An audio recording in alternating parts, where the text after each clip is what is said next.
اس لیے چومتے ہیں کہ وہاں حضور کے جواب سنو ان مشرکوں کا کیا کہتا ہے، جہاں لب لگے تھے وہاں تم چومتے ہو، یہاں تو مزار میں سب لگا ہوا ہے، اسے کیوں نہ چوما جائے۔ یہ شیخ کی پڑیا ہے۔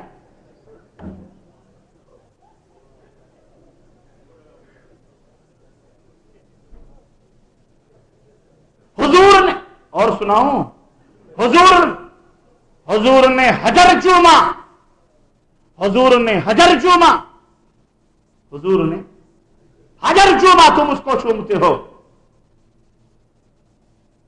اور حضور نے اگر بشر کو چوما ہے تو ہم اسے کیوں نہ چومیں، حضرات حسنین کی قبر کو کیوں نہ چومیں۔ یہ دلیل دی جاتی ہے۔ خانہ کعبہ کے اوپر غلاف چڑھاتے ہو چھوڑ دو، مزاروں پہ چادر چڑھانا چھوڑ دیں گے۔ یہ کوئی غیر تانے نہیں دیتا۔ یا آج ہمارے کلمہ پڑھنے والے ٹڈ پجیے بھکاری، یہ علم و قرآن و سنت سے نابلد یتیم لوگ، یہ اسلام کا کلمہ پڑھنے والے لوگ عوام کو تک بندیاں بیچارے سکھاتے ہیں کہ اس طرح سے تم جواب دے سکتے ہو، گمراہ کرتے ہیں۔ کہتے ہیں ایک مولوی کی تقریر ہمارے ہاں کہتا ہے حضور اپنے بڑے بزرگوں کی یاد منائیں تو سنت ہے۔ نہیں سمجھ آئی؟ ابراہیم نے اپنے بیٹے کو مینا کے اندر ذبح کیا، نبی کریم صلی اللہ علیہ وسلم نے وہاں ذبح کیا، ابراہیم نہیں ذبح ہوئے، دمبا ذبح ہوا۔ نبی علیہ الصلوۃ والسلام سے پوچھا گیا ما ہی الاضحیہ یا رسول اللہ، اللہ کے نبی یہ قربانیاں کیا ہیں؟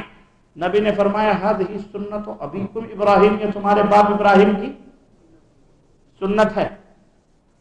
مولوی کہتا ہے کہ نبی اپنے پروجوں کی یادگار منائیں، اپنے بزرگوں کی یادگار منائیں، اپنے بڑوں کی یادگار منائیں تو سنت ہے۔ ہم اگر اپنے بڑوں کی یاد منائیں تو بدعت۔ یہ کون لوگ ہیں معلوم ہیں؟ یہ وہ لوگ ہیں جو کہتے ہیں کہ نبی کی شان میں ادنا سی گستاخی بھی ہم کفر سمجھتے ہیں، لیکن سب کچھ کہہ کے بھی یہ سب کچھ پوتر بنے ہوئے ہیں۔ ارے ہم کہتے ہیں تم اللہ تو اللہ ہے، اللہ کی قسم نبی کی امامت میں ادنا برابر کسی امتی کو شریک کرنا بھی ہم کفر سمجھتے ہیں، تم ہمیں گستاخ کہتے ہو۔ یہ کتنی بڑی گستاخی ہے۔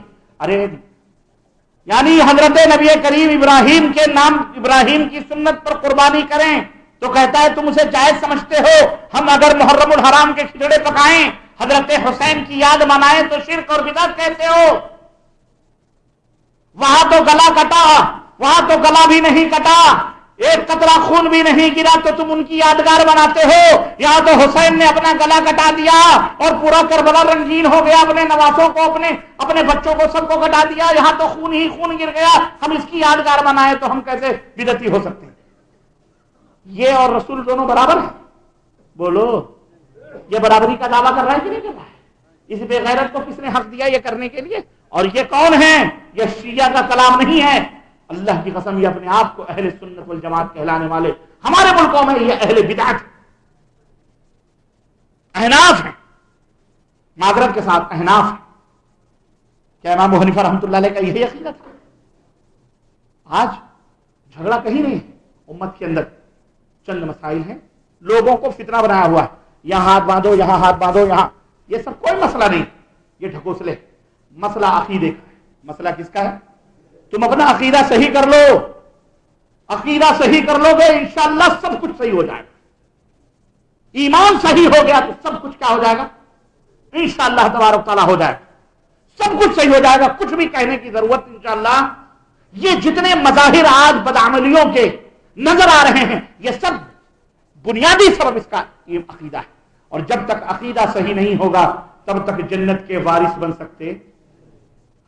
اس لیے میرے عزیزو، باپ کی اگر میراث لینی ہے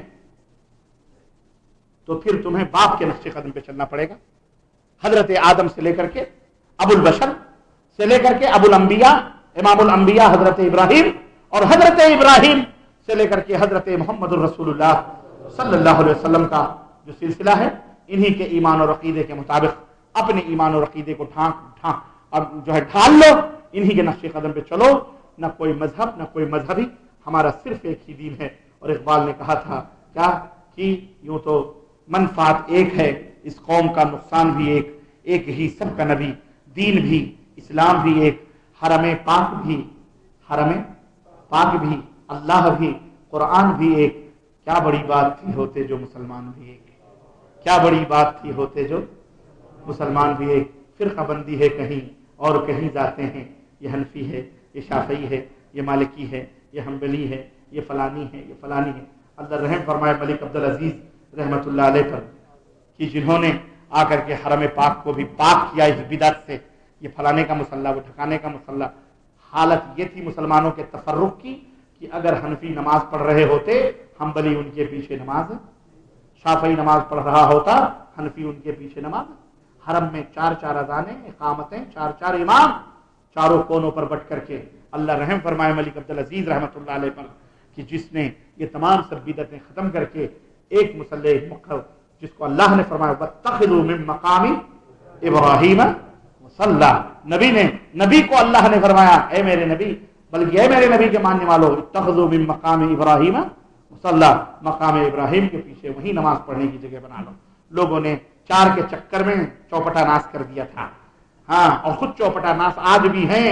نہ جانے کب ان کو عقل آئے گی کہ اس 4 پھیروں کے چکروں سے نکل کر ایک ہی سب کا نبی، دین بھی، اسلام بھی ایک، حرم پاک بھی، اللہ بھی، قرآن بھی ایک۔ کیا بڑی بات تھی ہوتے جو مسلمان بھی ایک۔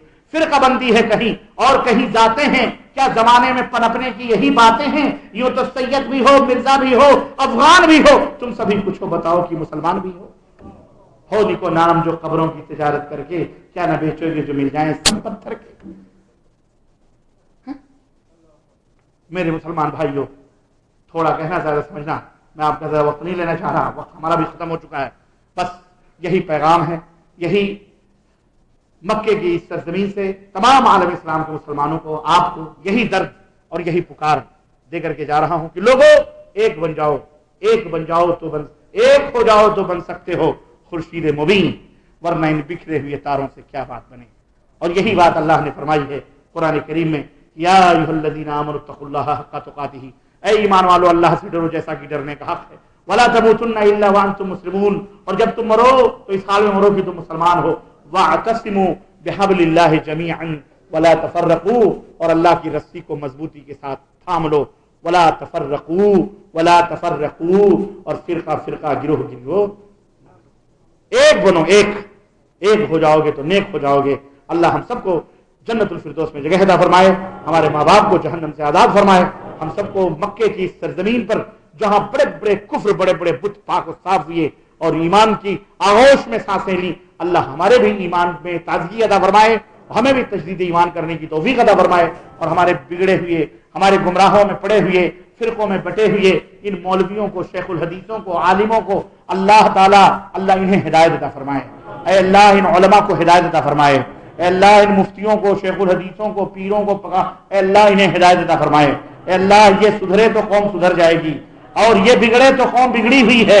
اے اللہ ان مولویوں کو ہدایت عطا فرما، اے اللہ ہم سب کو ہدایت عطا فرما، ہم سب کو صراط مستقیم پر چلا، اے اللہ ہم سب کو قرآن و سنت کے اوپر چلا مولا، ہمیں قرآن و سنت کا متوالا بنا دے، ہمیں توحید و سنت پر چلنے والا بنا دے، ہمارے دلوں سے شرک اور بدعت کی غلاظتوں کو نکال دے، اندھی تقلید اور تفرق اور فقہ مذاہب سے اے اللہ ہم سب کو پاک و صاف فرما دے مولا، ہمارے سینوں کو محمد الرسول اللہ صلی اللہ علیہ وسلم کا مدینہ بنا دے، ہماری پیشانیوں کو کعبہ بنا دے مولا، کعبے کی اوپر سر جھکانے والا بنا دے مولا، اے اللہ کعبے کی طرف سر جھکانے والا بنا دے مولا، توحید کے جوہر کو، ہیروں کو اے اللہ ہمارے سینوں کے اندر کوٹ کوٹ کر کے بھر دے مولا، اے اللہ ہم سب کو ابراہیم علیہ السلام اور انبیاء اور حضرت محمد الرسول اللہ صلی اللہ علیہ وسلم کے بتائے ہوئے نقش قدم پر چلنے کی توفیق عطا فرما مولا، آمین یا رب العالمین، وصلی اللہ علی نبینا محمد وعلی آلہ وصحبہ اجمعین، والسلام علیکم۔